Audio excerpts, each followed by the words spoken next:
Replay, ça s'est passé sur Radio Antasia. Radio Antasia.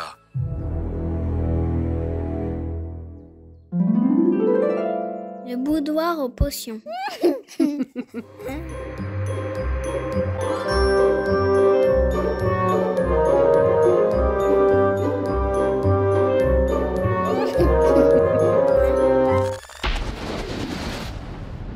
Réveille l'enchanteur qui est en toi. Et oui les amis, mystère et magie réveille l'enchanteur qui est au fond de toi. Il est 11h35 et il est temps de retrouver Lunaya et sa chronique du boudoir aux potions. Coucou ma petite pupuce. Coucou. Ah, c'est merveilleux de t'entendre. Alors là, c'est ta chronique, hein. C'est ton moment.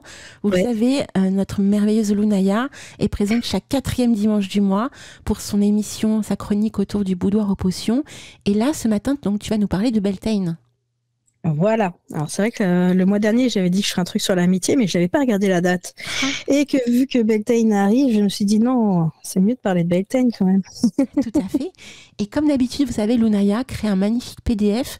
Donc n'hésitez pas à la contacter par mail si vous voulez avoir son joli PDF. Voilà. Et l'amitié, ce sera la prochaine fois du coup. Écoutons. Alors, nous en avons 5, comme d'habitude. Alors, trois rituels magiques, etc. Et puis deux recettes. Je ne sais pas si j'aurai le temps de vous dire les 5, mais bon, si vous me demandez le PDF, vous aurez les 5, mais je vais vous dire quand même les titres de chacune, comme ça vous saurez de quoi ça va parler. Parce qu'évidemment, quand on parle de Beltane, on parle de purification, on parle de renouveau, on parle de guérison aussi, et il y a une dimension un petit peu interdite aux moins de 18 ans. Si tu vois ce que je veux dire. Oui. Et donc, ce que je vais vous proposer, je vous lis les titres.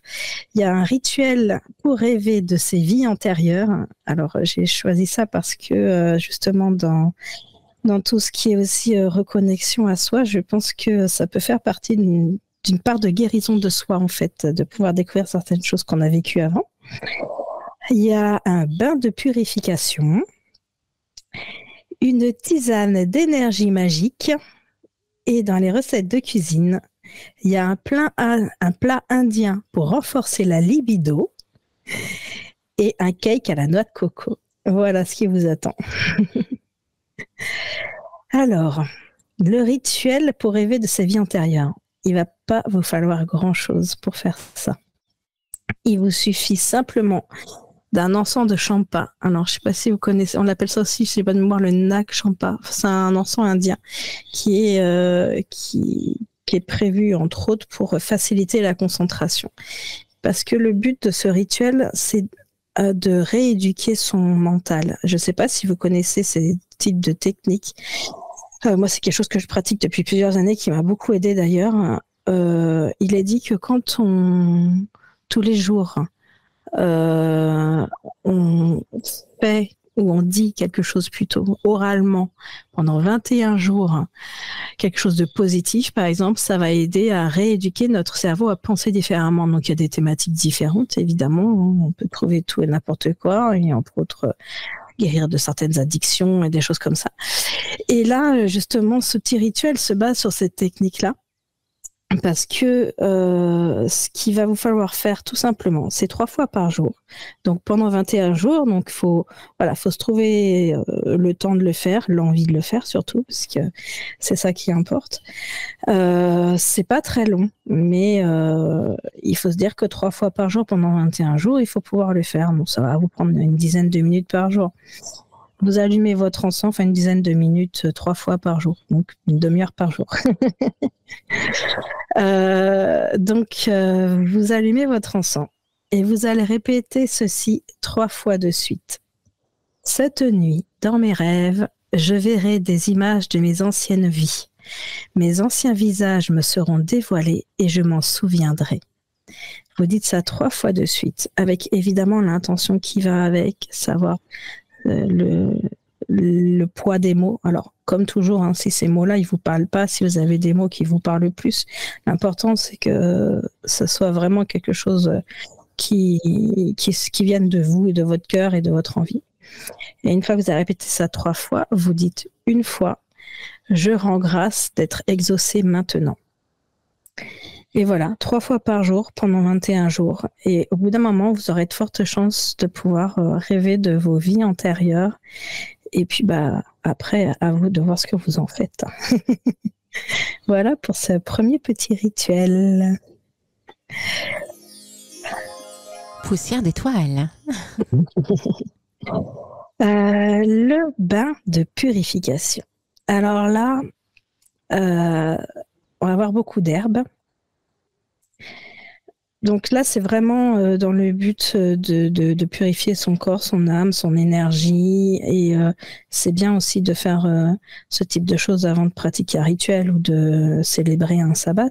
Alors, j'avais déjà parlé du bain festif qu'on peut faire aussi avant chaque sabbat. Ça, c'était pour Samhain que j'en avais parlé. Là, le bain de purification...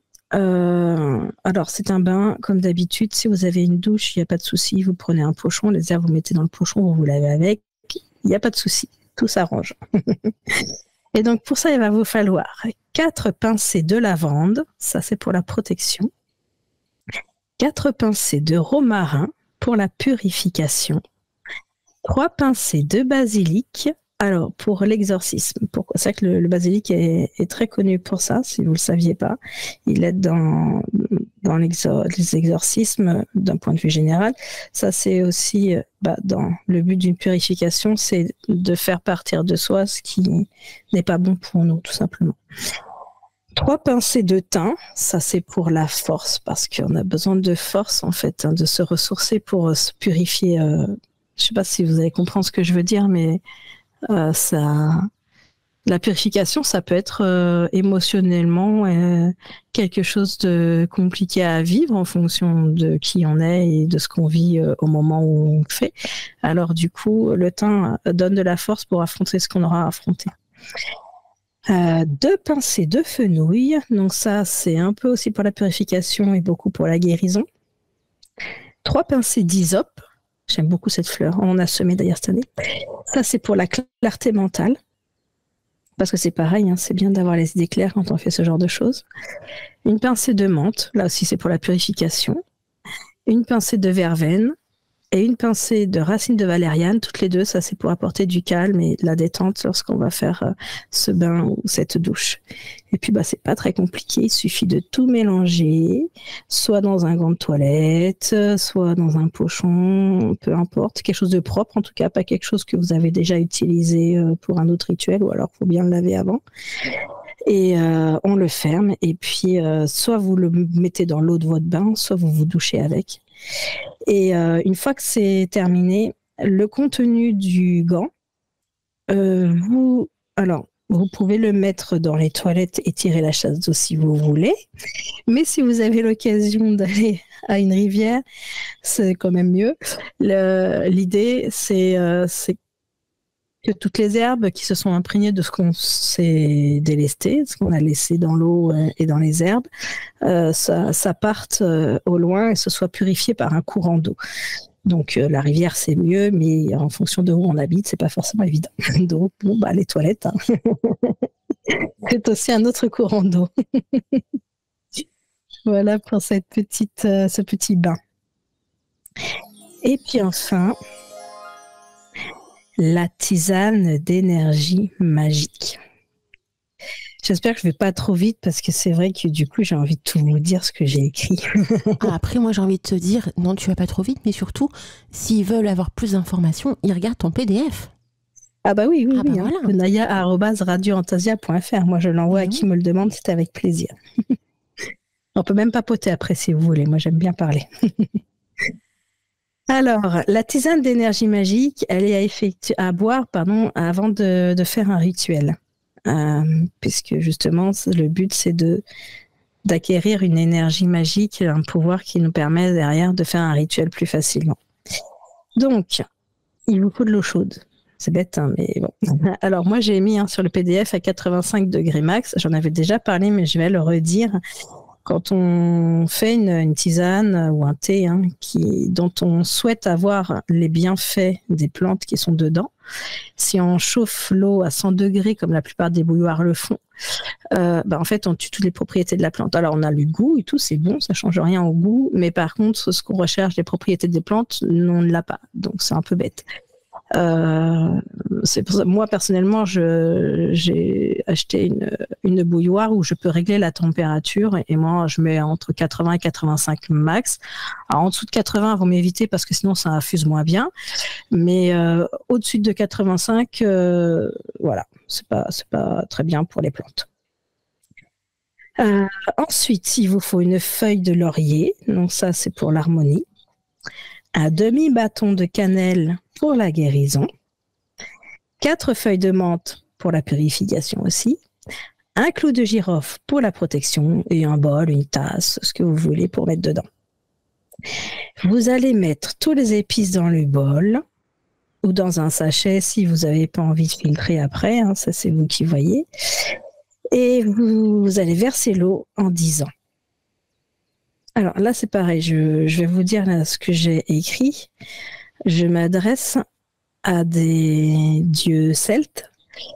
Vous pouvez invoquer qui vous voulez. J'ai choisi Lugh et Dagda. Donc, il y en a un, c'est le dieu du tonnerre, des orages, etc. Puisque là, on est là pour donner de l'énergie. Et Dagda, c'est... Et j'ai un trou de mémoire, c'est pas bien ça. Attention, je vais mettre le jingle. Tu veux que je mette le jingle ? Vas-y. Mimi, elle va être contente.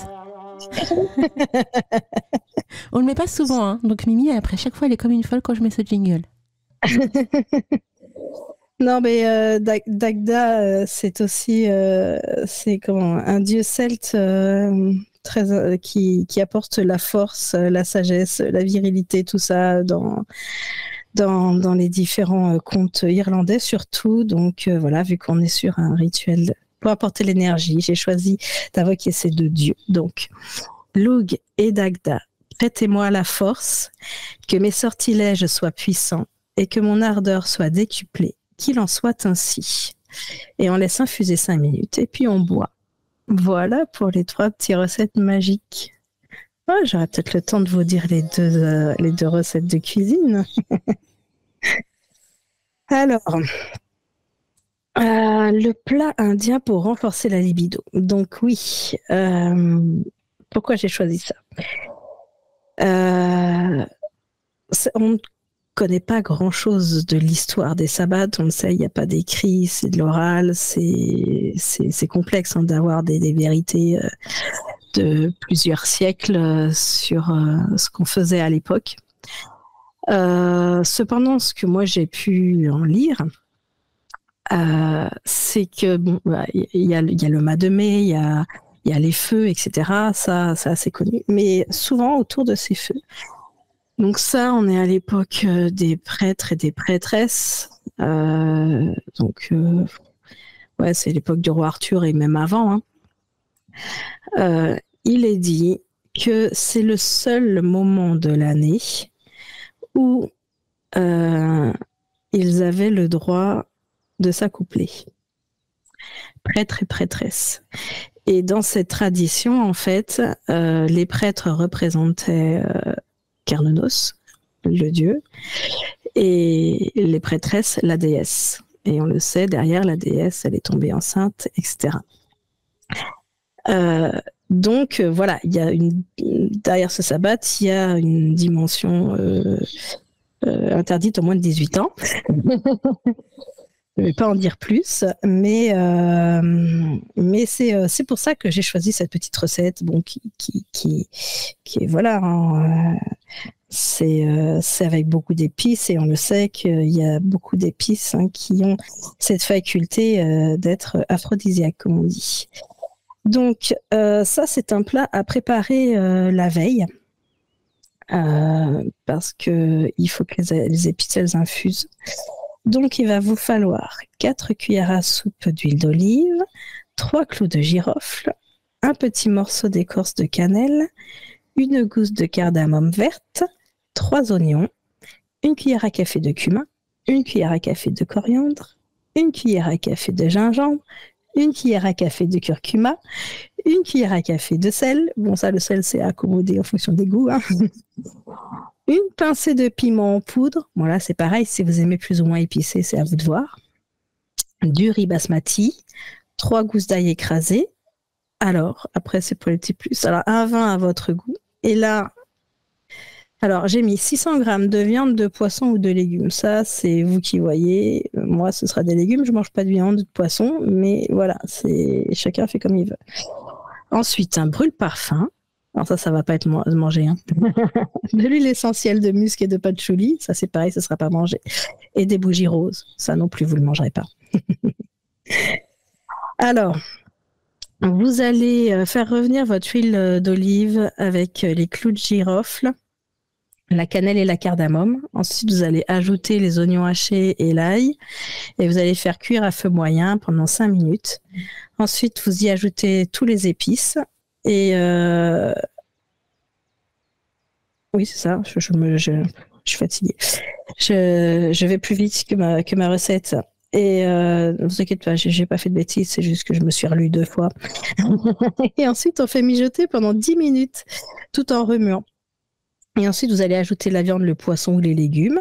On mélange et puis vous allez couvrir d'eau à hauteur. Pour la viande, vous allez laisser cuire 1h30. Pour le poisson ou les légumes, c'est 1 demi-heure. Et après, vous mettez au réfrigérateur. Et donc, le lendemain, avant le repas, vous allez pouvoir créer une ambiance sensuelle avec le brûle-parfum dans lequel vous mettez les huiles essentielles, les bougies roses, etc. Le vin, vous le débouchez si vous aimez le vin ou autre chose, c'est à vous de voir aussi.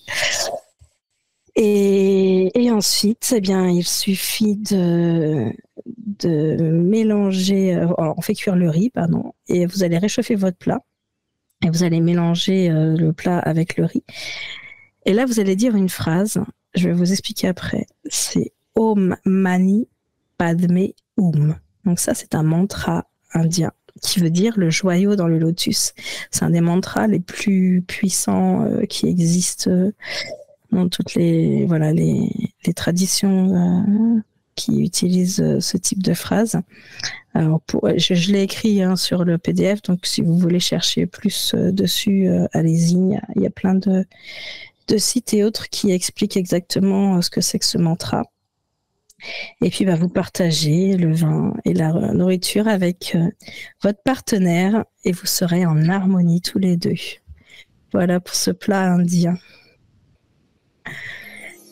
Et ensuite, on a le cake à la noix de coco. Alors, il va vous falloir 100 g de beurre roux, 200 g de sucre, 3 œufs, 245 g de farine. Alors, c'est très précis, je vais vous dire pourquoi après.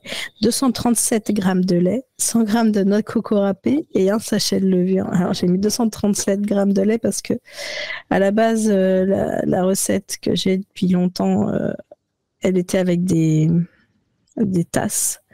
Une demi-tasse, une tasse, etc. etc. Et je trouve que c'est pas évident. Pour être précis, pour moi, je trouve que la pâtisserie, donc j'ai tout remis en grammes plutôt qu'en tasses. Voilà. Ensuite, vous allez préchauffer votre four à 200 degrés. Vous allez mélanger le beurre et le sucre jusqu'à l'obtention d'une pâte lisse. Vous ajoutez les œufs, un à un, en battant entre chaque œuf. Dans un autre saladier, vous allez tamiser la farine et la levure. Vous ajoutez la farine, la noix de coco et le lait au premier mélange en alternant. Donc un coup farine, noix de coco, lait, farine, noix de coco, lait. Et on mélange. Et ensuite, vous allez tout mettre dans un moule à cake beurré et vous faites cuire pendant 45 minutes. Et voilà. Et si vous voulez, vous pouvez le décorer de fleurs comestibles parce qu'évidemment, à Beltane, il y a aussi beaucoup de choses avec des fleurs. Voilà pour mon petit PDF d'aujourd'hui. En tout cas, c'était passionnant, vraiment. Puis en plus, alors, vous verriez son PDF. J'insiste toujours à chaque fois, mais c'est Lounaya qui crée de A à Z, hein, même les illustrations qui sont dedans. Et tu as un talent fou, ma pépus, vraiment. Ouais, après, moi, je le fais vraiment juste pour des trucs perso parce que j'aime ça, mais je peux plus le faire en professionnel. C'est trop de travail, ça prend trop de temps et j'ai besoin d'aimer ce que je fais. Voilà. C'est toujours comme ça, c'est par passion qu'il faut faire les choses. Voilà. Et comme j'adore vous partager des trucs, je m'éclate à faire ça. Et c'est que du bonheur. Hein, voilà. Allez, poussière d'étoiles encore une fois. On vous fait plein de gros bisous, très très bon week-end à vous et une très belle semaine. À bientôt, bisous bisous. Replay, ça s'est passé sur Radio Antasia. Radio Antasia.